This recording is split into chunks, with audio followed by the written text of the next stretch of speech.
Okay, I think we're ready to start. I know that we literally just said that we don't have time, but it occurred to me that if we just talk about the short story, I think the 28 minutes that we have is actually perfectly adequate. And then what we can Okay. do is we can just do. I already have another short story lined up that I think you might find kind of interesting. So we'll just read that short story and then do the prose and everything else next time. That's awesome. I'm Okay. very happy with that.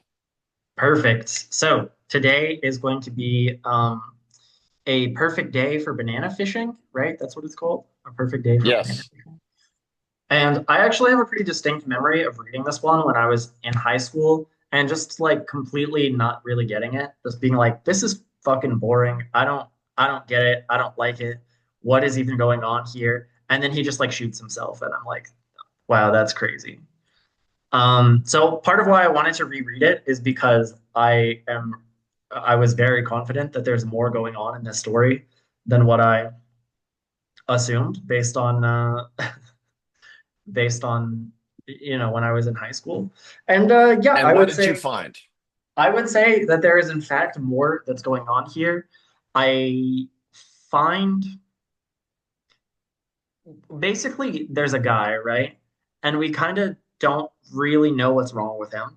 And we see that, like we see that comes up over and over as a topic, like what is wrong with this guy comes up several Well, times. And we we see are it from a told couple of he's different come back from the perspectives. war. Huh? We are told he's come back from the war. Yeah. The war. Yeah. Yeah, well, I don't really think that that fully tells us what's wrong with him. Like I certainly do think that we can presume that the war has something to do with it, but the war doesn't like mm, it's not just PTSD, right? Like it's clearly it's at least it's not what I would think of as PTSD. Maybe there's some like weird PTSD that makes you like think that people are looking at your shoes when they're not. Uh, but it's definitely not like standard issue PTSD. Something's going on with this guy.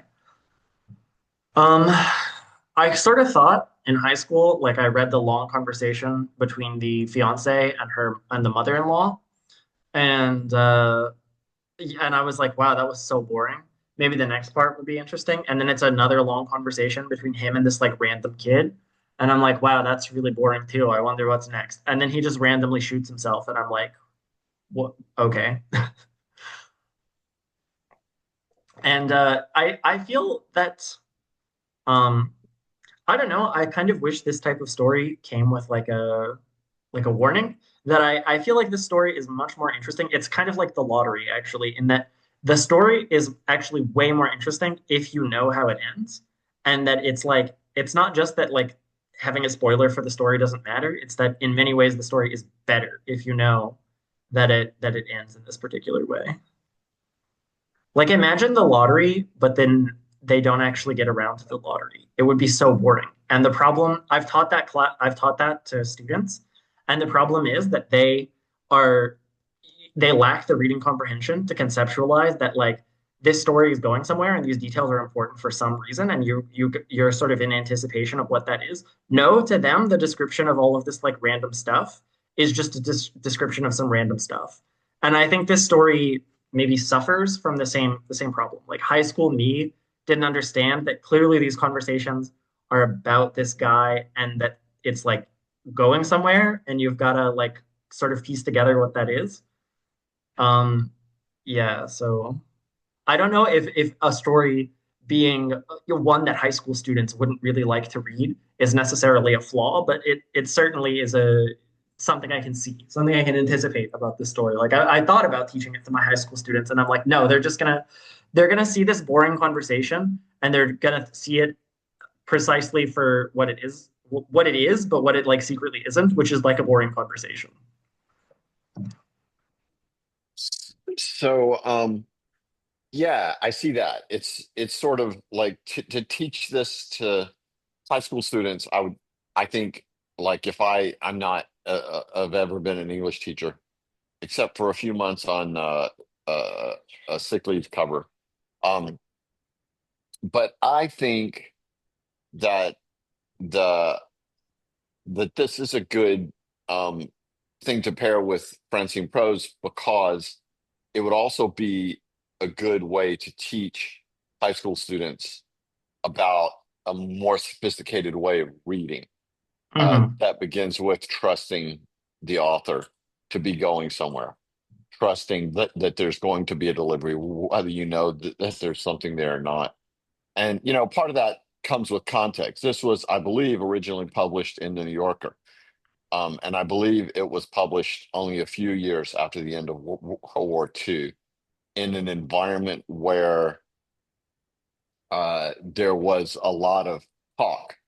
Not a lot, but compared to, previous wars, there was a lot of talk about the psychological damage to people returning from the war. And so I think it was published in a an environment where most of the readers would have a concept of what political concept, the political content of the story is. And if you throw it in front of a bunch of 15-year-olds without that context, then it's really you're giving them every difficulty, a lack of experience Yeah. with reading and searching, and no, not having the context of I think it's the early 1950s, I think. Uh, Hmm. Not knowing that this whole concept of complex PTSD was new at the time and maybe not even named at the time. Uh, Yeah. uh, but I think that it can be a way of teaching that. You just, I would just need to teach it, you know, teach that context first, and then dump this, what I think this like inelegantly written story onto to the students. I think it's a good way of looking at. I mean, I know I'm someone who talks about this too much, but I do think uh, that we can talk about craft elements in a very broad sense, and I like to think of it that way. And one essay I read in uh, in no longer published uh, series that I think was in the New York Times was about how political content can be a craft element, and that it is developed like a craft element, the way you might develop theme or story. Uh, and uh, I would want to teach this as like focusing on that single craft element. And in a high school English class, you would be teaching, like I would be teaching how to read for the political content in this uh, story, which seems sophomoric to me. Like there's so much dialogue, just Hmm. very little hints of action.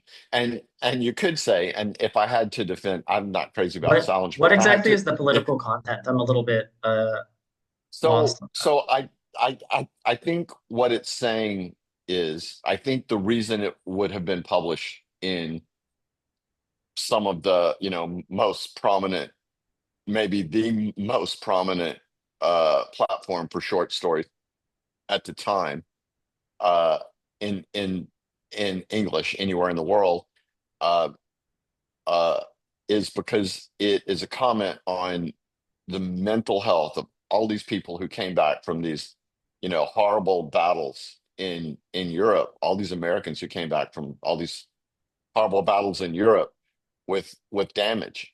And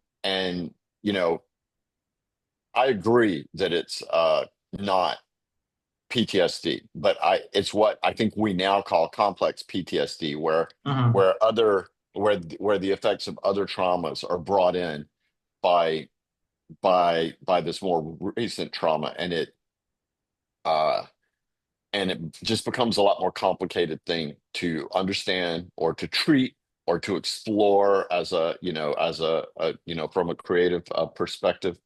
Hmm. um Complex to suffer from the perspective of the Yeah. person who's dealing I with it. So I also think the fact that these things don't really have names actually makes them easier to write because like the author doesn't necessarily have to have a super clear idea of what's wrong with this guy either. And that actually reflects probably the way that the character is feeling. Like, I get a sense that the main character doesn't know what the fuck is wrong with him either, but he certainly understands that it's something, and that it's, intolerable. Like, I absolutely, even though there are moments where this character is clearly, not interfacing with reality in the way that the rest of us are, I didn't get the sense that he killed himself out of insanity or something. It was more of a, decision that he is mentally ill and he doesn't want to live that way anymore. I So also, I had a what question. one event led to a suicide? What one event? Yeah, I Oh, I have a theory. yeah, I didn't really think it was one event in particular. I suppose it may have been the like the thing with the shoes in the elevator. Um, but I actually, now that I'm thinking about it, I think one thing that this story represents really well is the way in which suicide is extremely random. Like, if he hadn't taken that elevator ride with that person, he probably wouldn't have killed himself. If his fiance had been awake rather than asleep when he got into the room, I don't think he would have done it in front of her while she's awake. And of course, if he If he simply hadn't didn't, had a gun, yeah, yeah, yeah. And when I did training for Suicide Hotline, they referred to this as means, and they really, really emphasized that oftentimes, what you need, what you need in order for like a suicide to occur is you need desire and means, right? And desire can be extremely fleeting. So if your access to means is instantaneous, that's very dangerous. If you're someone who goes through, every single day there's 5 minutes where you earnestly want to kill yourself. As long as you don't, as long as the amount of time it takes you to kill yourself is more than 5 minutes, I mean, you're not fine, but you won't kill yourself. But of course, a gun right, reduces that time to like 45 seconds. right. And we don't know when he decided to do that. I think the earliest moment it could have been is when he started coming in from the ocean after kissing the little girl on the foot. Um, Yeah, that was I think very that's the strange. earliest it could have been. Yeah, so I think that was the complex part of complex PSD. I think PTSD. I think um he uh probably was newly messed up by his experiences in the war.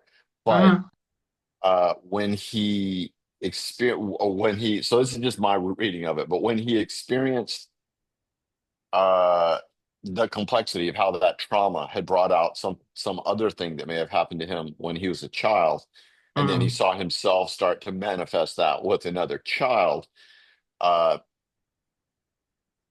he he was done. He was ready to be gone. and Yeah, and I think that's the earliest, are and you, that would have been. excuse me, maybe I'm a little, I feel like you're using euphemisms here that are leaving me a little confused. Are you talking about like him having like pedophilic urges? Yes. Okay. I mean, I definitely like, when I started reading the story, I was like, it's such a shame that like culture has moved in a direction where like any adult man talking to like a child is framed as like, we immediately assume that it's predatory. And then he did some stuff, and I was like, maybe this is predatory. Yeah, sometimes it is, uh and And it and seems like he didn't, and it seems yeah. like if your interpretation is correct, and I totally see it, it seems like he didn't know either. Like, it kind of snuck up on him, and then he was like, "What the heck? Why did I do that?"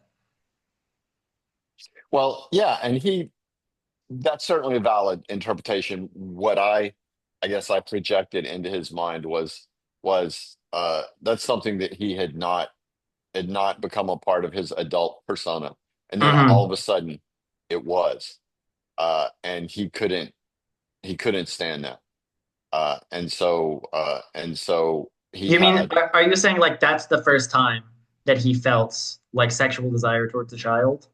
That's the first time that I would, in the way I built it, uh, the story behind the very thin narrative, in the way that I built it, uh, he he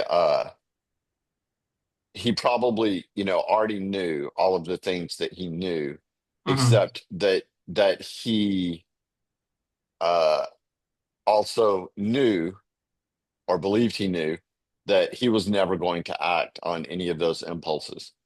Oh, and Uh then he and did. and then he did. And then sometime between the time when he abruptly pushed her out of the water, which she asked for, but he had done plenty of things that she hadn't asked for. Um, when he abruptly pushed her out of the water and then walked back to the hotel and then walked into his room and then walked up to his suitcase, sometime from the water to the suitcase, he decided, yeah, I shouldn't be alive anymore. Or I don't want to be alive anymore. And then over the course of either, 15 minutes or 15 seconds, he pulled out his gun, put it to his temple, and pulled a trigger. Hmm. Um, That's not what the story says. That's not what the story says. The story says something very particular that I was wondering if you noticed. It's an ambiguity that I actually remember noticing as a teen and being like, "What? Oh, oh!" And then like here, I feel like it's the perfect way to end the story. So he's about to shoot himself, and there's been discussion it's been brought up the idea that he's crazy and he might hurt his fiance. So it says that he pulled out the gun. I'm paraphrasing, but only a little bit. He pulled out the gun, aimed it, and fired into his brain. And so that middle sentence there of he aimed the gun is totally ambiguous because at the time he's sitting in a room looking at his fiance sleeping. So when he aims the gun, I feel like the more natural assumption actually is that he's aiming it at her. And then you don't find out until the very next, the next sentence or the next part of the sentence or however it's written, that he's actually aiming it at himself rather than at her. well, that's a very clever reading, I think, and it makes perfect sense to me. And it goes back to what you said earlier about to a certain extent, because there's so much dialogue and so little uh you know action, that we have to decode the story, and the narrative is pretty thin, but there's an ambiguity about who he's about to shoot. Yeah. And we don't even know if he was like he did the thing to the girl and then he picked up the gun and then he pointed it. I mean, maybe in the story behind the narrative, he did actually point it at her. And then he decided, no, I'm not doing that thing. I'm doing this thing. Bam. I'm too much of a literary positivist for that. I think that if the sequence of events is aims gun, fires gun, brain explodey, we can assume that he's aiming the gun at himself and not that these two sentences are like, you know, that there's some secret third thing that is not written in between them. Okay, Um, here's the fun thing. Here's a fun interpretation of that. I'm not really going to say that this is the case, but I'm mhm. going to make it. I noticed something weird about the dialogue. I Yeah. noticed that sometimes, in some cases, it's a syntactic. Like I always look at syntax, grammar, punctuation, and um and uh and diction. And the in some cases in the dialogue, you get two speakers in one paragraph. Hmm. And in those cases, the two speech acts are very, very, very, very, very closely related to each other. It's not just part of a dialogue. It's meant, I believe, to be taken and constructed as one concept. Uh, Yeah. I hate to ascribe such a subtle cleverness to Salinger. But anyway, there you go. That's it. Uh, and Can you give maybe, examples of what you're talking about? I kind of don't. yeah, that's going to be a bit tough because No, just come up with like a I don't. hypothetical example. I don't need a quote. I just don't really get what. So there's a point where he's talking to his. I'm going to find one real fast because it's worth it. Okay. Uh,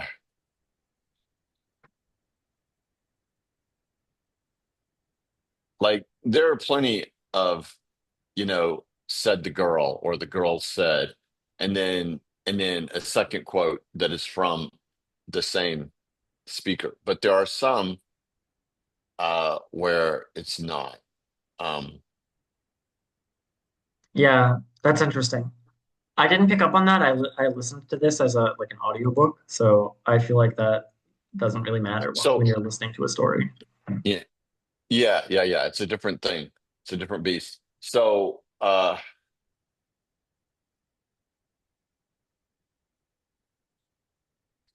if you look at the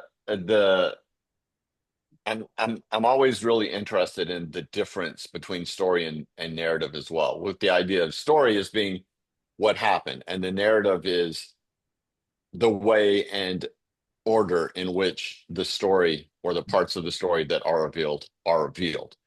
It's Hmm. especially a a, a good way of looking at uh narrative fiction um when we have to do what you talked about just a minute ago, and that is piece it together.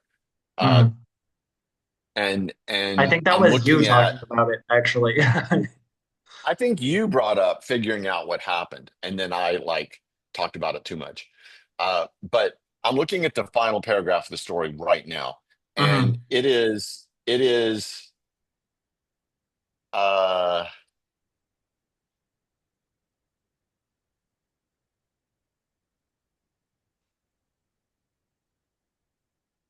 it appears to be one of the three longest paragraphs in the story.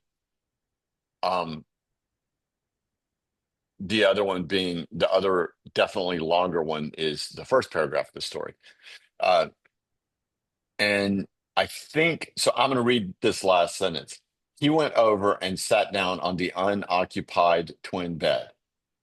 He went over and sat down on the unoccupied twin bed. So that is kind of like, obviously, that's kind of like one action. And if we look at the way it's grammatically put together, it's there are no commas in that. It's not he went over, sat down on the unoccupied twin bed, comma. He went over, comma, sat down on the unoccupied twin bed, comma, looked at the girl, comma, aimed the pistol, comma, and fired a bullet through his right temple. So if you just took away, if you just took away the last four words of this sentence, this final sentence, I'm going to read it without the last four words. Then he went over and sat down on the unoccupied twin bed, looked at the girl, aimed the pistol, and fired a bullet. Like, Yeah, as you read the sentence, as that sentence unfolds, we construct sentences from first word to last word, and we don't, as a reader, I don't wait until the period to um to start making sense of the sentence. I make sense of nobody it nobody as I does. go. Nobody Yeah, does, by the way. I don't think you really can unless it's a very short sentence. Uh, Auditory short-term memory is like 4 seconds, and if it's unless it's a short It's literally uh, just not how people um, process verbal information. yeah, Like yeah, you couldn't do that if you tried. yeah. So this story begins, or this sentence, the narrative events of this sentence uh, begin in an ambiguous way. So he's already picked up the gun. He's already checked to make sure that it has a a round uh, uh, in the chamber. So he checks the magazine, and then he puts the magazine back in, and then he cocks the gun. So even if there wasn't a bullet in the chamber, he cocks the gun, and that moves a bullet into the chamber. So all he has to do is pull the trigger, and it's going to fire. So that's where we are at the beginning of this story. And if you interpret it uh, um, clause by clause, it he tells us pretty much that you know the general interpretation of this would be that it's kind of an elegantly written sentence in which he shoots his fiance until Yeah. you get to those final four words where there's a twist. Uh, Um, You know, I, I I, wish we had more I, time to talk about this, but we're now 3 minutes away from the time you said you had to go. yeah, I've got to go. I'm sorry. I have a doctor's appointment. So I can't terrible. change it. Yeah. Um, Uh, okay, so I think it's kind of a shame. Like I feel like the Francine prose section we were going to discuss actually goes really well with this story. Okay, I've got two options for you. Two of them. yeah. Both of them are by Danilo Kish. Danilo Kish has one story that is very well regarded. It's called Encyclopedia of the Dead. It's a bit similar to the Library of Babel. Have you heard of this story before? Yes. Really? I have Um, not read it. I may have heard of it from you, but Could be. Okay, and then there's another yeah. story that I also Oh think would yeah, be. this is something that looks like I would have heard of it from you. Yeah, yeah. That's why I mean, I was kind of surprised because no one knows who Danilo Kish is. Um, okay, unless they studied him in school, I guess. Okay, so the other option is a different Danilo Kish story, which is also pretty good, but not as well regarded, which I think might be more interesting to discuss because it's not as good of a story, like it just straight up is not as good, but it's about terminal illness, and so I don't know. I think that would be interesting for us to discuss. How long are they? They're both really short. I don't want to read both of them. Okay. Okay, if you Um, really want to read both of them, we can read both of them. But I feel like that's a recipe well, for us okay. talking for 3 hours instead of two. Let's do the overly complicated thing and choose to discuss the author's finer work, the Encyclopedia of the Dead, if you're to be trusted. And I found that you are very trustworthy. Um, but let's also read the other story, and we can use that to inform our discussion. But let's not like use it as anything more than context. Uh, and yeah, I'm excited about Okay, this. I think we'll talk through this off camera. We'll see. I think we should probably read one thing and discuss one thing, and then if we want to do more, we Is can do more. is the whole collection translated? Yes. Okay. All right. I'm excited about this. Lovely. I'm excited too. I think making you reading more sort of like obscure literature. Also, I've figured out some craft readings on my end that don't make me want to die. I think craft reading is kind of silly, but I've found some nonetheless that I think would be interesting to do.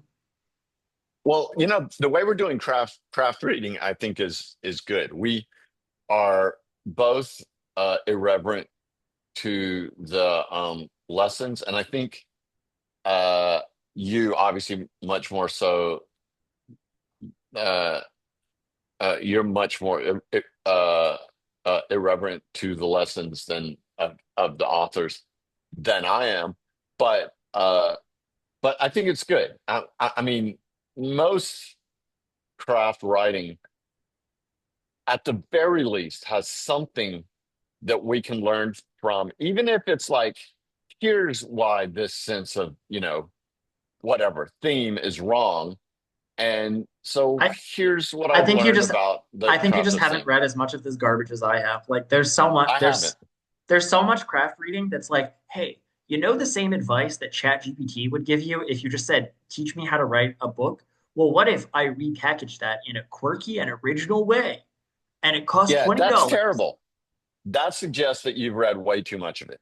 Uh, I would say read the canon of this kind of work. And this is something that I love. Yeah. Uh, and when I read it, I loved about uh, Honestly, this much of it, I hate the canon this too. much. I hate the canon And as well. I Like hated this. And the reason is because she's very dogmatic. Uh, all of the craft reading that I've read that I've been like, this has been very influential and genuinely very helpful is either extremely unconventional or believe it or fucking not. I feel like I've mentioned this before. The one craft book that I've read that I actually really liked and thought was really good is the most like I feel like it's against character. It's Take Your Pants Off by Libby Hawker, which is like literally just a step-by-step guide to doing an outline. And the thing is, because Hawker is not trying to convince you of this like holistic theory of life and literature and the universe and everything, she can actually just fucking tell you like the whole book is just I wrote a novel, here's how I wrote that novel. And that is just 10 billion times better and honestly more interesting than whatever the fuck Stephen King is doing on writing. Yes, Terrible book, I bad absolutely book, agree.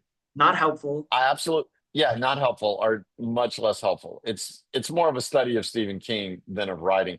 But I'll say that that Hawker book to me is one of the craft books that I feel like I learned from.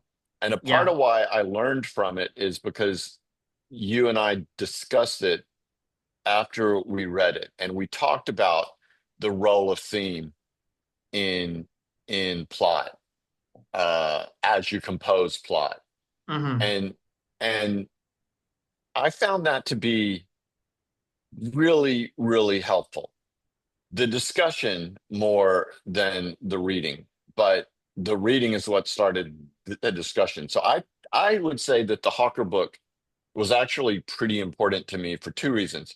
One is um, it really helped me understand that topic of how theme should inform uh, plot in uh, in text where it's narrative fiction or narrative nonfiction, and you really want to convey some theme.